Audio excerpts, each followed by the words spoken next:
Less than 72 hours ago, a lot of people were celebrating the repentance of Mohbad's mother. In fact, some concluded, they said there is a spell that must have been used on her and now she has regained her senses.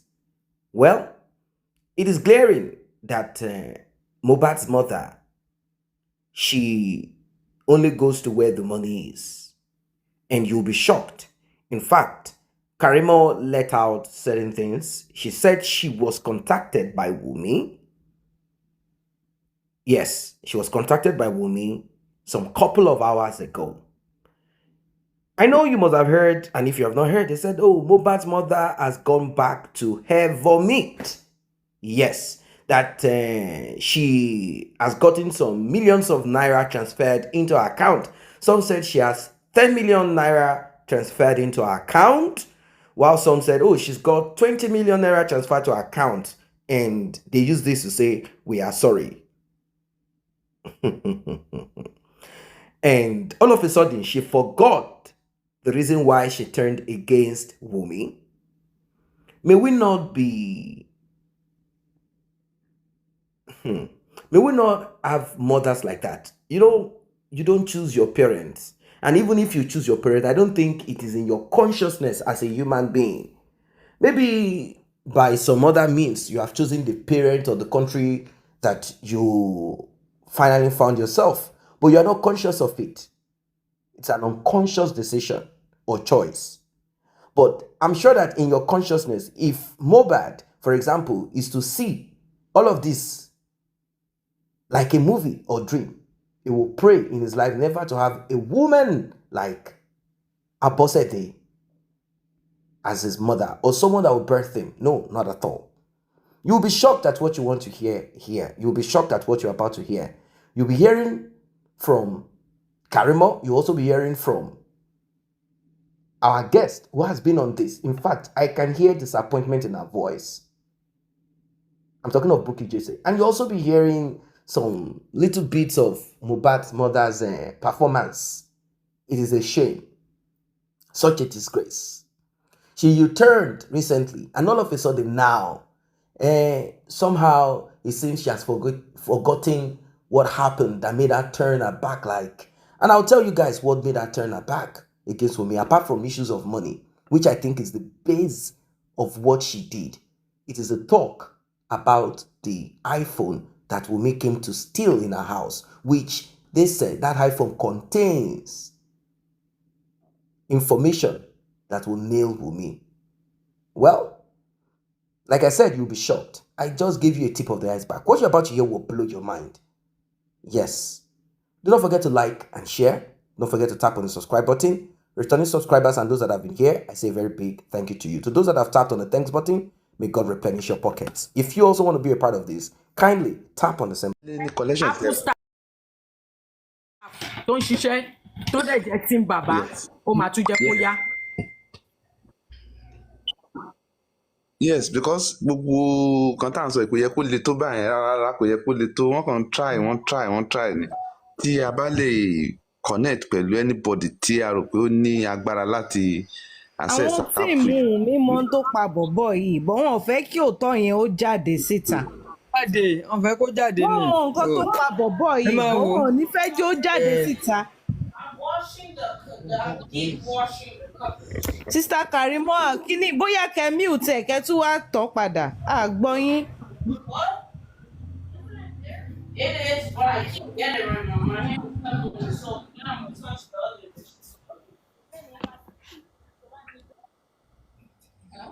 àbí torí pé bàbá Mohbad ò dẹ̀ lówó náà ṣe tí ìrẹ́yìn wọn ò ṣe tí sọ òótọ́ ọ̀rọ̀ báyìí because mi mọ nǹkan tó le tó yẹn kéèyàn má mọ nǹkan tó ń fún àwọn èèyàn lẹ́dẹ̀k at least tá bá mọ nǹkan tó pa bọ̀bọ̀ yìí wàhálà lè má le tó ìlọ online bọ́ wọn already àti sọ̀rọ̀. ilé ìga o. Ọlọ́run ń ṣiṣẹ́ mi nígbàgbọ́ sẹ́ òkú ọmọ yóò lè kàn worldwide kò ṣe DNA kó wá cover mọ́lẹ̀ can never. tó pa bọ̀bọ̀ yìí ọ̀rọ̀ nǹkan tí wọ́n bá tó bá bí ní ebi ló máa sọ.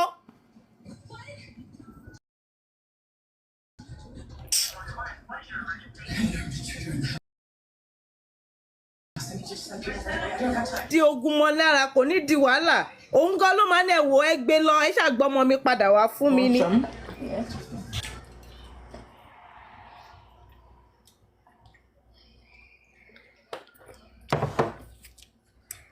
bọ̀ wọ́n di ẹyin tí bàbá náà mú kẹ́ má ṣiṣẹ́ ẹ̀yin lẹ̀ ṣiṣẹ́ ẹ̀yin lẹ̀ ń wá legal team káàkiri ẹ̀dẹ̀ ń wá ìléwé time while looking for legal team. agídí ò ṣe nǹkan tó wà nílẹ̀ yìí agídí ò ṣe ìfọwọ́sowọ́pọ̀ ni. Why not gonna give me? Good evening, ma. Good evening. Ẹ káalẹ́, ma. Yeah, ma. I'm happy to join your life.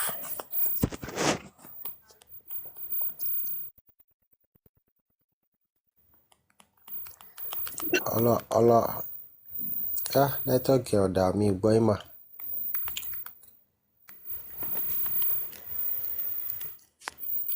Mi gbọ́ kankan rárá mọ́. Ẹ sọ̀rọ̀ yín àwa ń gbọ́ yín network ọ̀dọ̀ wọn ni ẹ sọ̀rọ̀ yín àwọn náà ń gbọ́ yín. Ẹ jọ̀ọ́ nítorí Ọlọ́run nǹkan tí mo ní láti sọ kò fi bẹ́ẹ̀ pọ̀. Ẹ jọ̀ọ́ nítorí Ọlọ́run bẹ́ẹ̀ ṣe ti ràn wá lọ́wọ́ ìbọn náà ló dáa jù mà. Ẹ jọ̀ọ́ nítorí Ọlọ́run nítorí ọ̀rọ̀ yìí kò inú everybody ò dùn inú ò dùn sí. As a young youth talented Nigerian artist ní tó jẹ́ pé gbogbo èèyàn ló nífẹ̀ẹ́ nǹkan báyìí tó wá ṣẹlẹ̀ kí àwọn gọ́ọ̀mẹ̀ntì tó ń bá a parọ́ tó ń bo nǹkan tó ṣẹlẹ̀ yìí ó jẹ́ nǹkan tó tini lójú. Ó rí i pé nǹkan tí àwọn gọ́ọ̀mẹ̀ntì wa gan ṣe kò dùn mọ́ wánú rárá tọ̀. Ẹ jọ̀ọ́ nítorí Ọlọ́run any way ẹ bá lè gbà láti lè ran ẹjọ́ ẹ lọ́wọ́ tó máa fi ní ìyànjú kò ń sọ̀rọ̀ jà bóyá ẹnìkan ẹ jẹ́ ká focus ẹ jọ̀ọ́ nítorí Ọlọ́run mà ẹ jọ̀ọ́ ọ̀rọ̀ mi ò jù bẹ́ẹ̀ lọ nẹ́tíwọ́ọ̀kì ò dára.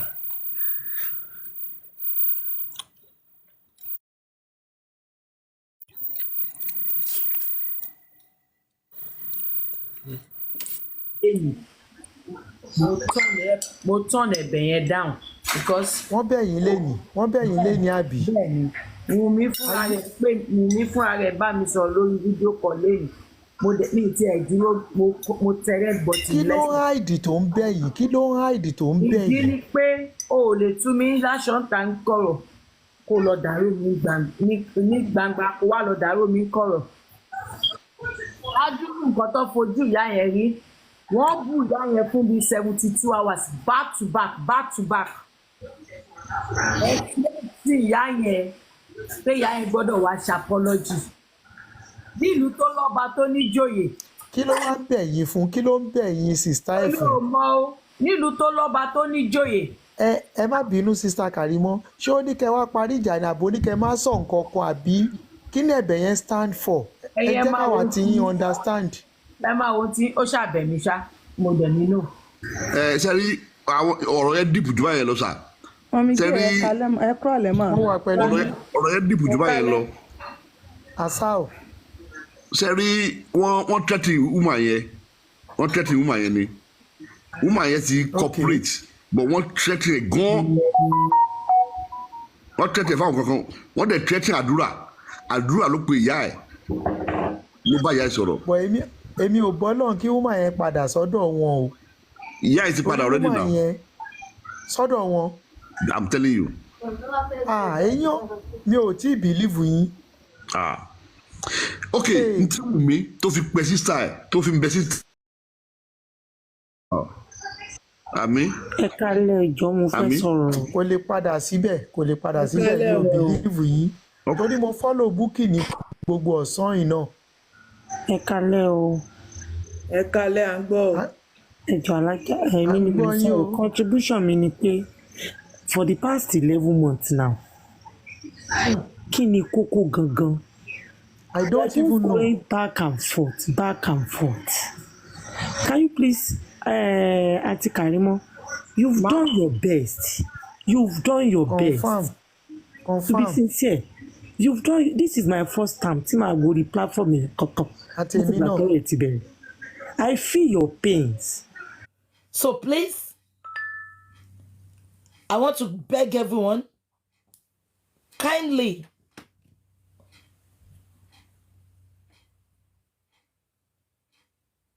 please don't rubbish Baba's legal team. There is law in every country. Baba cannot work on his own. Tó bá yẹ pé Baba ń ṣiṣẹ́ fún ara ẹni, gbogbo irọ́ tó pamọ́ Baba ní ọjọ́ sí, àwọn èèyàn ti sòkò pa Baba yẹn. The legal team are working. They are doing everything to get justice for this boy. They are nobody to be rubbished. Of course, they will not. It is not even right for Baba to go and speak with Iya Mohbad directly. Èmi being sin pé ká ní Baba ti lọ bá Iya Mohbad, ṣé bó ṣe máa ṣẹlẹ̀ náà ni. Wọ́n wá ní Josie fi nǹkan sẹ́nu bá sọ̀rọ̀ ló ṣe ń ṣe nǹkan tó ń ṣe. Àìtí kò fánlẹ̀. Àìtí kò fánlẹ̀. Ìfà tí ń ṣe.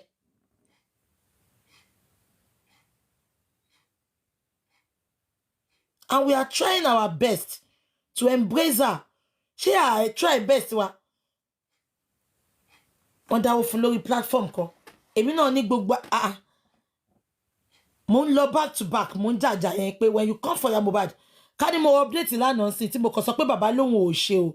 But nísàlẹ̀ update yẹn, mo ní mo yìí stand with Iya Mohbad.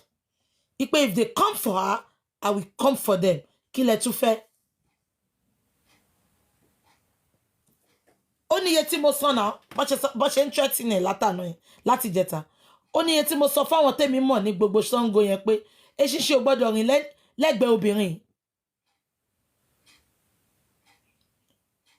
Ṣé mo bọ́ta wá sọ? Kó ṣe gbogbo nǹkan ni mo wá máa sọ fún yín náà. Kó ṣe gbogbo nǹkan. So please, let's appreciate each other. Tí kò bá work, kò work nìyẹn. Ọlọ́run ló sọ pé kó rí bẹ́ẹ̀. I get. How did she make it? Uncle, Wunmi ò control gbogbo ayé o. Ẹ jẹ́ kí n sọ kíní kan fún yín. Wunmi ò control gbogbo ayé. Àwa náà mọ nǹkan tá a fẹ́ o. Ṣé ẹ̀ ń gbọ́ mi? A rí nǹkan kan dìmú láti 11 months yìí tó kàn dáwà rí borí borí. Àwa náà mọ nǹkan tá a fẹ́. We are in a fake country. Evidence wà, ṣẹ́rí. We are in a fake country. Yes ma. Amẹ́ríkà ni mo wà yìí. Ìrọ̀lẹ́ la wà ń bì báyìí. Ẹ wá champion. Kọ́ lè sọ pé mi ni mo ṣe lé, kọ́ lè sọ pé mi ni mo ṣe. Amẹ́ríkà náà lájọ wa. Exactly, àwa là ń dààmú ara wa.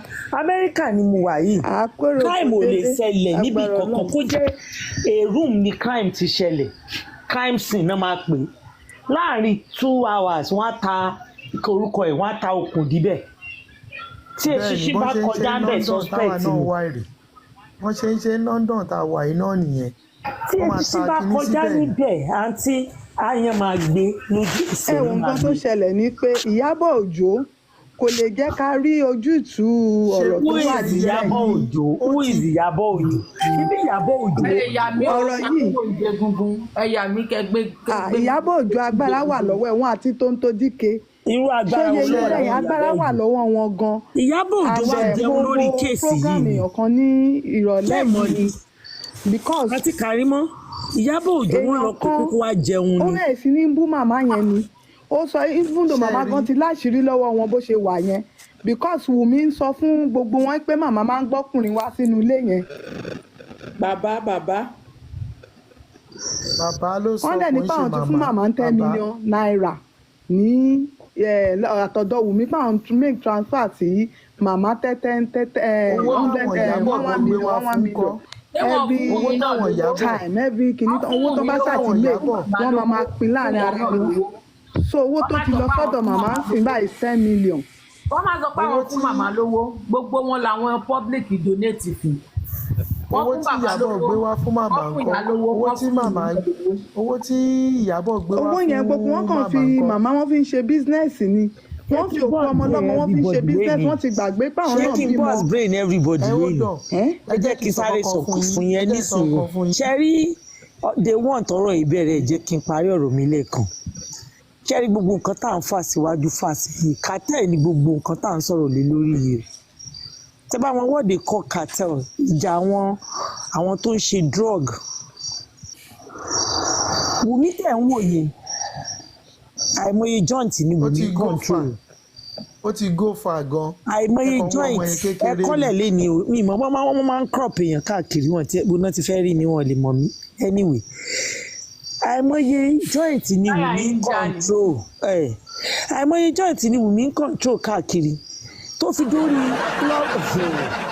lọ́ba òsì Ìyábọ̀ Òjó Wùmí ló ní ibẹ̀ tó ti ń ta gbaná lóòótọ́ kò dẹ̀ kúrò ń bẹ̀ ṣó kúrò ń bẹ̀ ni ṣó fi ní tó fi ilẹ̀ ní ṣó kúrò ń bẹ̀ ni ẹ jẹ́ ká sòdodo ọ̀rọ̀ fúnra wa. Jordan.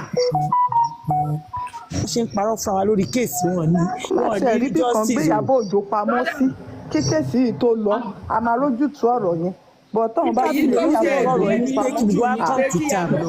Let's leave it, please. I don't want. People are saying I should call her. Call Iya Mohbad for what? Me like kéèyàn máa pèèyàn púpọ̀. Àwọn yẹn ó ti padà síbẹ̀ yẹn kí ni mo tún fẹ́ pè fún. Let her finish there. Let her.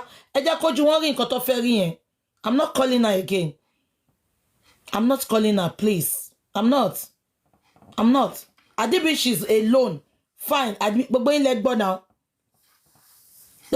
now. Ojú gbogbo mo sọ pé I want to call her. Confirm me number. I'm not calling again, please. Let Iya Mohbad be.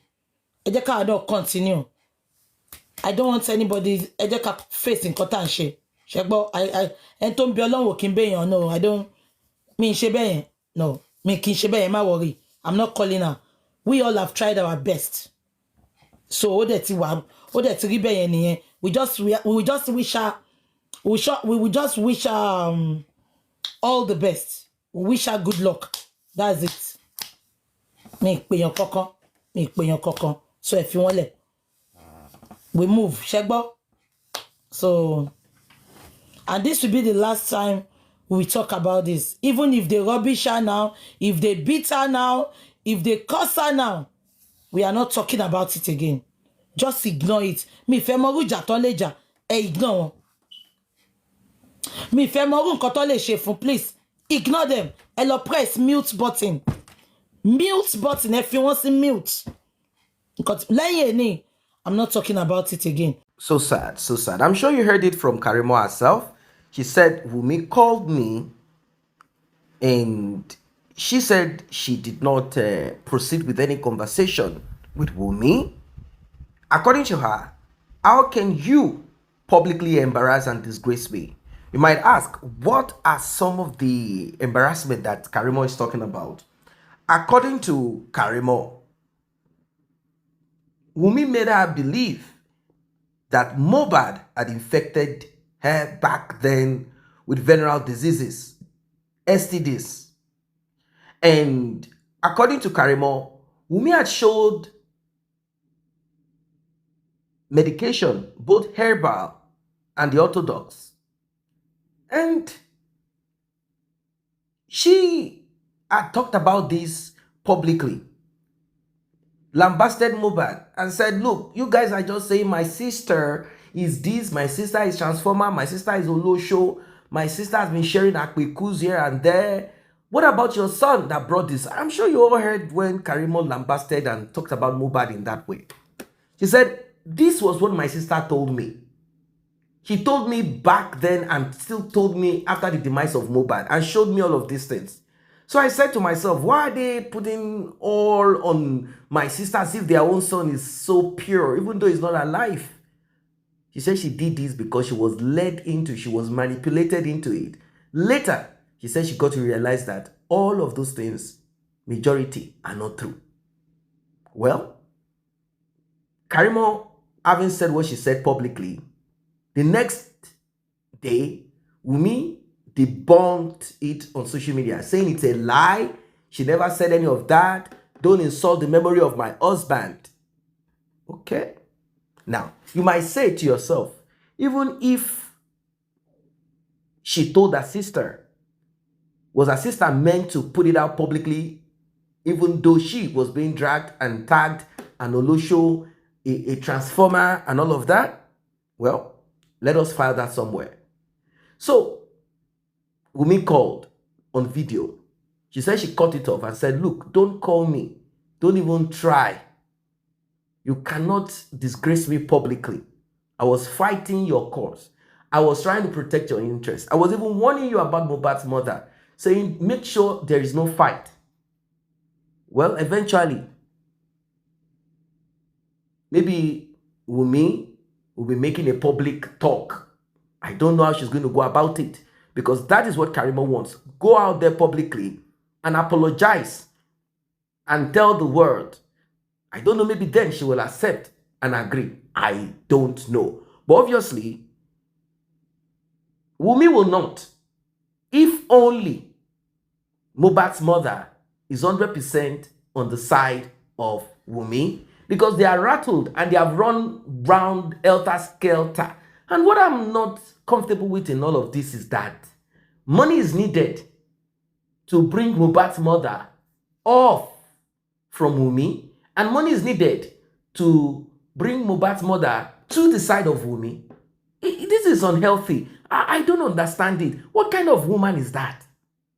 What kind of mother is this? So somehow it seems people are angry. They are like, wait, why are we encouraging stupidity, foolishness? Is it not your son that passed away? If not that Mohbad's father is someone that is likable, someone that a lot of people want justice to be gotten for him, and of course for Mohbad. Who cares about Mohbad's mother?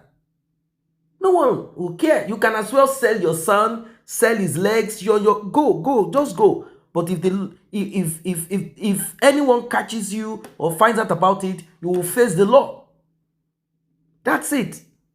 So it is quite unbearable. I mean, it's something that I cannot, I'm not comfortable with. Why? Yes, certain people, platforms donated. They said, let's give Mohbad's mom this money now that she has left that group. Oh, what a pity. Oh, they said they did this or her. Oh, black. Why are they donating money? Why must you give her money? Don't give her anything. If her conscience is not clear enough to focus, to fight for justice for her son, then she's on her own. Let her be wherever she wants to be. You heard what Bukky Jesse said. Bukky Jesse said, look, I'm not going to call her anymore. I wanted to call, but maybe she might end up calling. But then people are still like, no, she has not turned to them. Okay, maybe she forgave, but she's not with them. Oh, there is a voice note. Oh, she's with them. Oh, this and that. This is so sad. It is so sad. Again, Mohbad's mother has shown and she has proven to be somebody that cannot be trusted. I don't want to conclude that Mohbad's father is right at the end of the day. That this woman, she is neither here or there. She only tilts towards where money is. Tilts towards where she's going to get certain things. Upon all the audio recordings that she got to hear, upon everything that she heard here and there, pointing to Wunmi's wicked acts in the demise of Mohbad and many other things. Why will she then rub shoulders with Wunmi again because Wunmi has apologized? I don't get it. Do you apologize for being part of the demise of Mohbad? And I don't get it. What is this thing? Because there are two things, two key elements connected to the reason why Mohbad's mother and Wunmi had a breakup. One, they expected that Wunmi should be in charge of whatever it is that they need to sell. All these things is centered on Mohbad's things. Property, can you imagine? In life, if you are broke, it's a problem. If you have, it's still a problem. You have enemies all over, all around you. If Mohbad was nothing, he was still on the street, a carpenter, I don't think we'll be talking about it this long. So, because there is something to sell, because certain people wanted something, so it had to do with, everything is centered on money. Nothing more, nothing less. Then the other part is Mohbad's mother finding out that Wunmi stole Mohbad's iPhone from her own house. It shocked her, like, because there are two reasons behind it. One is either to clean details, info inside of it on behalf of those that took Mohbad's life or sent her to take Mohbad's life, or to clean information inside of it so that she will not be found out, or to steal Mohbad's money. There is something, obviously. So now, is she going to be blind to say she does not know? Obviously she does. Thank God that Mohbad's father, you hear what our guest said? See, thank God Mohbad's father had not connected to this woman. If not, they would have said this and that. Imagine, it's not even up to a week. She has already turned rogue. She has already U-turned. Can you imagine? Always slippery. Terrible woman. If not because people love Mohbad, if there is a way people will not even care about the demise of Mohbad, let it be on Mohbad's mother's head. Go ahead, do whatever you like. People will do it. But unfortunately, it is not going to be so, because it is justice for Mohbad. Because we know that Mohbad's mother is part of the reason why this is happening.